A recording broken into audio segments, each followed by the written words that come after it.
Anaximandro Lucero. Él fue uno de los organizadores no solo, digamos, de organizaciones culturales, sino también políticas. Correspondió a una trilogía en ese tiempo. Roger Luján Ripoll, otro grande de la literatura iqueña que es poquísimo conocido. Con él fundaron el año 1912 lo que se conoce como el Centro Obrero Iqueño, el primer organismo político-social, organismo sindical que se organiza. Junto con Roger Luján Ripoll fundaron el Centro Obrero Iqueño. Ese Centro Obrero Iqueño promulgó la instalación de bibliotecas, inició lo que se conoce como las Universidades Populares González Prada. Él junto con Luis Enrique Moreno Tellensén, que habían sido estudiantes en San Luis Gonzaga. A esa época y a esa calidad de personaje corresponde Anaximandro Lucero. Le manifiesto que, por ejemplo, todo lo que ha podido realizar este personaje, ha escrito algunas, inclusive, obras de teatro, ¿no? Su obra de teatro manifiestan de que María la teatralizó, esa novela de Jorge Isaac el Colombiano, que corresponde a un momento del romanticismo americano, lo teatralizó y manifiestan de que esas representaciones tenían bastante éxito. Es por eso que César Panduro, rescatando todas esas viejas glorias que nosotros hemos tenido para crear una identidad cultural, porque Ica lamentablemente ahora no tenemos la identidad cultural necesaria, y donde tenemos que basarnos en las creaciones literarias que existen, y existen muchas con respecto y la misma calidad de Anaximandro Lucero. Yo quiero poder manifestarles en dónde se ubica, por ejemplo, a dónde se puede encontrar información sobre Anaximandro Lucero. Tengo este texto del año 1961.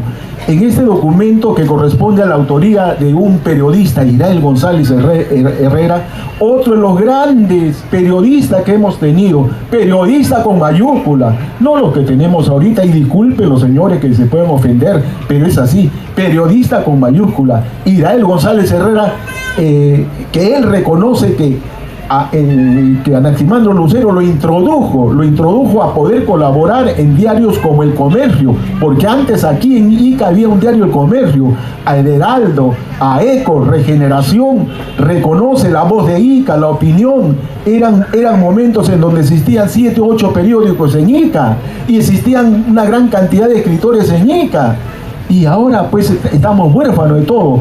Él manifiesta en este documento que Anaximandro Lucero lo introduce a poder colaborar en todos esos periódicos que le he mencionado. Esto se produjo el año 1961. Aquí se encuentra información sobre la actividad política y periodística de Anaximandro Lucero. Otro de los textos, que es este documento, que es casi una Biblia para muchos, es la memoria de un campesino, ¿no? De un campesino de Hipólito Pérez Oliveros. Aquí él reconoce cómo Anaximandro Lucero contribuyó para la formación de esos grupos sociales que se formaban, esa primera federación de campesinos del Valle de Ica, en donde también contribuyó Anaximandro Lucero. Otro documento en donde podemos nosotros encontrar es este de acá, la revista Tiempos, que corresponde también a la autoría de Israel González Herrera. Aquí reconoce, es un homenaje a su muerte que ocurre el año 1963. Esta revista de esa época. Y también este es Anaximandro Lucero, una tinta china, ¿no? Una tinta china. También en la revista Tiempos, reconociendo la valía de este personaje. Y nosotros también nos atrevimos, tengo una organización que se llama Iqueñistas, Historia y Tradición, y que visitamos los cementerios todos los 31 por la noche, y en este documento también le hicimos un homenaje a este gran personaje que estuvo olvidado, y esperamos que las nuevas generaciones de iqueños y ustedes mismos, los maduritos o medio maduritos, reconozcamos que hemos tenido grandes personalidades que hemos tenido grandes escritores, no solo Valdelomar es otro lote, como diríamos, pero han existido personas como Anaximandro, que introdujo por primera vez esos 19 cuentos que están narrados aquí, que le corresponde a mi amigo poderlos describir. De los 19 cuentos, 15 son relacionados a un homenaje, un canto al dolor, a la melancolía, a la nostalgia, ¿no? Que a través del verbo escrito se convierte, digamos, en arte. Pero los cuatro últimos siguen las líneas casi del cuento tipo gótico, de espanto, ¿no? Bueno, él lo va a escribir mejor que yo, así que por el momento dejo el micrófono. Muchas gracias, Ramón. Quiero dar saludo también en guitarra a la señora Elba Lucero, hija de Anaximandro. Fuertes aplausos para ella.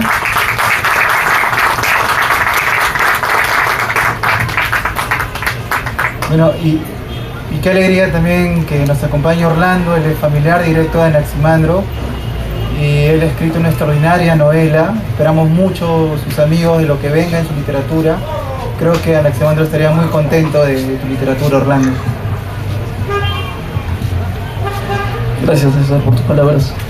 Buenas noches a todos. En primer lugar, quiero agradecerles por venir aquí. Creo que estando acá no solamente estamos homenajeando a un gran escritor como lo fue Anaximandro, sino que de alguna manera creo que siempre es bueno que volvamos los ojos hacia la literatura que se ha escrito aquí, no en el sentido de simplemente recordar lo que se ha hecho, sino en el sentido de también indagar qué inquietudes tenían los escritores de esa época, ver si nosotros podemos retomar esas inquietudes, ver también nuestra posición histórica, social, y ver si podemos, aprendiendo de allí, hacer unas preguntas que puedan ayudar a que nosotros como sociedad tanto produzcamos literatura comprometida, creo yo que tiene cierta literatura comprometida en Anaximandro, y también tratar de mejorar en general, ¿no?, lo de la sociedad. Yo quería resaltar 3 puntos de la novela, perdón, del libro de cuentos, o Anaximandro lo llama ensayos, que creo que me parece que pueden aproximarnos un poco a Anaximandro, a todos nosotros como lectores, ¿no? El primer punto es que yo cuando leí la primera vez este libro, que fue hace 2 años, en realidad tenía en mi mente al hombre de 60 años, del que siempre me había hablado mi tía Elba. Pero cuando leí el libro, que como dijo el señor Ramón, fue publicado en 1923, en realidad me encontré con un muchacho, ¿no?, con un joven de 23 años, muy ilusionado con ver su nombre en la portada de un libro, muy entusiasmado, pero sobre todo encontré un deseo de escribir no desde la individualidad, sino desde la comunidad. Y algo que refleja mucho eso creo que es la primera parte del libro. Antes que empiecen los cuentos, hay una primera parte que se llama Palabras de Aliento. En esta parte Anaximandro pone extractos de cartas o de dedicatorias de compañeros suyos, tanto escritores como periodistas, donde lo felicitan por atreverse a publicar el dolor de los otros y donde lo alientan a seguir escribiendo. Creo que este deseo de escribir en comunidad es muy interesante porque, como indicó Ramón, ahí hay un deseo político, ¿no? No es simplemente un deseo de escribir, imprimir una novela y que todo quede en el yo del autor, ¿no? Es hacer literatura desde la comunidad. De hecho, él dedica cada ensayo y cada cuento que hace, se lo dedica a un escritor, un periodista. Dentro de ellos está Moreno Tellese, está María Martínez Pineda. Eso creo que para mí a mí me conmovió bastante cuando sentí a ese joven, a ese chico de 23 años, sumamente entusiasmado por escribir. Y creo que es algo que muchas veces está en un primer libro, pero ya no tanto en un segundo y tercer libro y lo que viene después, ¿no? Porque creo que el primer libro siempre tiene una carga de inocencia, y creo que es bastante conmovedor acercarse a eso en Anaximandro. Un segundo punto que me llamó bastante la atención fue que después de estas palabras de aliento viene una sección que Anaximandro llama pórtico, que por la posición en la que está en el libro, uno podría pensar que es como un prólogo, pero para mí es más como un manifiesto pequeñito, ¿no? Un manifiesto donde Anaximandro dice básicamente que él va a utilizar un lenguaje sencillo porque posiblemente su lector no tenga un diccionario. Esto puede tener una lectura como que Anaximandro hace un gesto bien intencionado con el lector, pero creo que puede haber también otra lectura un poco más, por así decirlo, profunda de esto, y es que, como ya dijo Ramón, él publica el libro en 1923. La Federación de Campesinos del Valle de Ica probablemente esté en el momento de más fortaleza, porque es en el momento en que luchan contra las torturas que hay en las haciendas, contra la ley de a favor de la ley de las 8 horas que ya se venía dando en minas y en fábricas, pero no en el campo. Y como mencionó Ramón, en el libro de Hipólito Pérez se habla de un vínculo entre los universitarios y los campesinos, en el que los universitarios buscan estos vasos comunicantes, ¿no?, entre el campesinado y los estudiantes, y se hacen clases de escritura y de lectura, porque muchos campesinos no podían acceder al derecho que ya tenían para educarse. Y entre estos estudiantes estaba Anaximandro. Entonces, ¿con eso a qué punto? A que creo que Anaximandro en este pórtico lo que hace es problematizar eso, ¿no? Problematizar su posición histórica y social como escritor. En ese manifiesto que puede parecer tan sencillo está ese lado combativo, creo, de Anaximandro, y creo que esto se puede aún más hacer más explícito en su trabajo periodístico. Él tiene una columna, me parece que es por el Día del Periodista, en el que habla del periodista como un obrero del pensamiento. O sea, no es casual que él use la palabra obrero, y habla del periodista como alguien que se debe a su pueblo. Entonces, me parece esto muy interesante porque justamente lo que decía antes, no es simplemente lo que creo que yo diferencia publicar un libro, porque posiblemente contando una historia, y hacer literatura, es que en la literatura uno se pregunta cuál es la posición histórica que tiene, cuál es el público con el que va a dialogar. No es solamente contar una historia, es interpelar a la realidad en la que estás. Y creo que es bastante... A mí me alegra mucho leer ese pequeño manifiesto en un joven de 23 años que nació hace más de 100 años, ¿no? Es bastante bonito. Y un último comentario que quería hacer era acerca del título del libro. Para esto quiero hacer mención a dos pequeños comentarios que le hacen unos compañeros de Anaximandro. Uno de estos comentarios está en las palabras de aliento, donde un amigo suyo califica su libro como un libro ingenuo, y también lo califica a Anaximandro como alguien ingenuo. Y al día siguiente en que Anaximandro fallece, en la revista El Tiempo sale un artículo donde también califican a Anaximandro como ingenuo.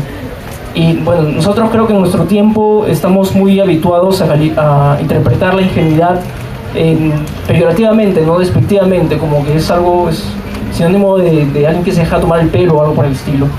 Más bien creo que sus compañeros, cuando hablan de su ingenuidad, tratan de apelar al carácter bondadoso y candoroso que tiene él. Y esto lo digo porque siento que el título del dolor de los otros apela a esa ingenuidad, porque para acercarte al dolor del otro, primero tiene que haber como condición de posibilidad una preocupación por el otro. Y para que tú te preocupes por alguien que no necesariamente es de tu familia o de tus redes de amigos, tienes que ser ingenuo. O sea, tienes que creer que ese dolor es, por así decirlo, transparente. Y esa ingenuidad también va a permitir que Anaximandro se acerque al dolor, no desde un discurso negacionista, por así decirlo, como creo que existe hoy, ¿no?, donde el dolor se busca reprimir o es sinónimo de debilidad, sino se acerca más como algo así como una sensualidad del dolor, algo como que una invitación a sentir el dolor, a explorarlo. De hecho, hay uno de estos ensayos en que Anaximandro dice, dolor, no me faltes, ¿no? Hay como un goce, por así, del dolor. Y hay una exploración sobre los motivos, tanto sociales como individuales, del dolor. Y también algo que se menciona creo que en un par de cuentos, sobre cómo la gente lidia con el dolor, y hay una mención al opio, por ejemplo, hay una mención a la cocaína. Eso me parece interesante porque es de alguna manera relacionarlo con la bohemia, que es algo que está presente no solamente en este libro, sino en los autores de esa época. La bohemia es algo que me parece, que creo que se podría hablar mucho de ello, es súper interesante. Y finalmente también algo que me parece muy íntimo de Anaximandro es que aparece la muerte como el aliviante del dolor, ¿no? Creo que la muerte va a ser el gran tema de Anaximandro, va a estar muy presente en el libro de una manera muy íntima. De hecho, si podrán ver, Resurrección fue un poemario que él escribió pero que no logró publicar. Tanto el título como la imagen evocan la muerte. Y creo que sin duda fue uno de los motivos que más lo impulsó a escribir. Quisiera leer una línea de un pequeño ensayo que se llama Su dolor, para ya terminar con mi participación. Creo que es lo que la línea que más me gustó del libro, ¿no? Dice: oh muerte, ven que para ti me hiciste y mata mi eterno dolor. Muchas gracias.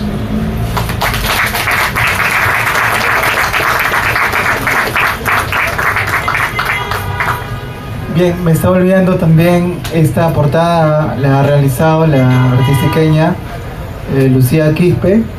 Le hemos transcrito el libro. Este es un libro totalmente iqueño, totalmente de la transcripción. Bueno, el autor también ya es iqueño, e iqueña es su hija, la señora Elba, a quien le voy a pedir unas palabras. Y muchas gracias por haber dado el permiso para la publicación. Y bueno, señora Elba, para que nos recuerde un poco a su padre.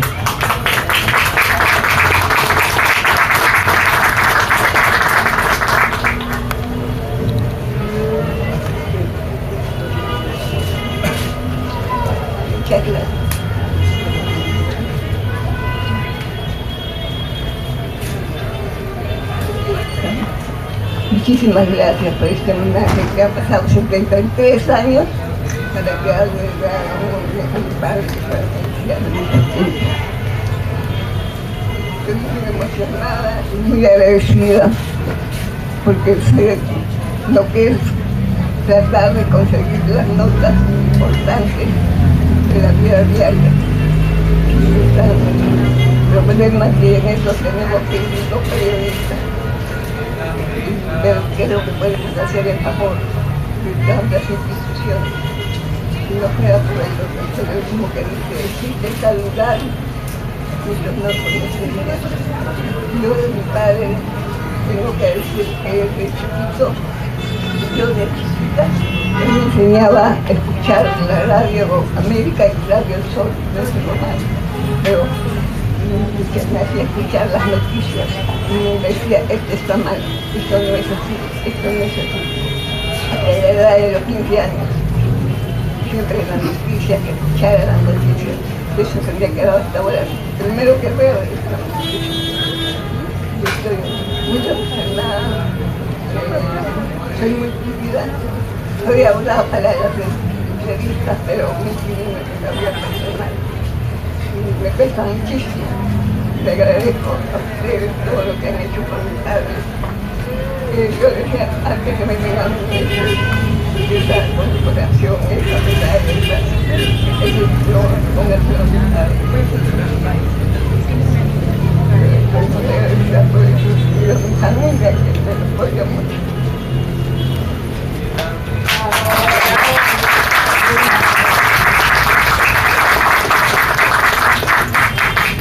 Voy a leer un texto de Anaximandro para que los que no han leído el libro un poco vean cómo escribía. La luna, para Guillermo Aguayo. Hay silencio en la aldea. El bohemio, siempre noctámbulo, vaga en la campiña lunada. Las ideas le persiguen y se aferran despiadadamente a su cerebro. A lo lejos, como un gran fantasma de ojos relampagueantes, viene un carro pueblerino y vocinglero que despierta el silencio con el ruido de su motor. Y el nocheriniego, incorregible, siente latir su corazón apresuradamente como un despertador. ¿Piensa quizá en la muerte? No. Solo Dios sabe en qué piensa. Se comprende que un gran dolor estremece las fibras de su corazón, y buscando alivio alza sus ojos, y en el cielo se ríen las estrellas. Solo la luna le mira, solo ella blanca como el alma de una niña parece escuchar sus quejas, y solo ella le acompaña, porque en él las divinas embriagueces de un plenilunio se emborrachó de luna. La invocó y la cantó en una sublime atracción, y quiso confundirse con ella en un estrecho abrazo inmortal. Canta el viento una canción, y entre sus gasas sutiles hay las notas tristes de una guitarra lejana, y el impenitente noctámbulo sueña, sueña. Oh blanca luna, toda poesía, todo amor y toda belleza. ¿Acaso hoy estás pálida porque has trasnochado, hermana mía? Quiera Dios que cuando yo me muera sean tus rayos mi única mortal. Hermoso texto de Anaximandro Lucero, que nos recuerda probablemente a Lipón. Si hay alguna pregunta.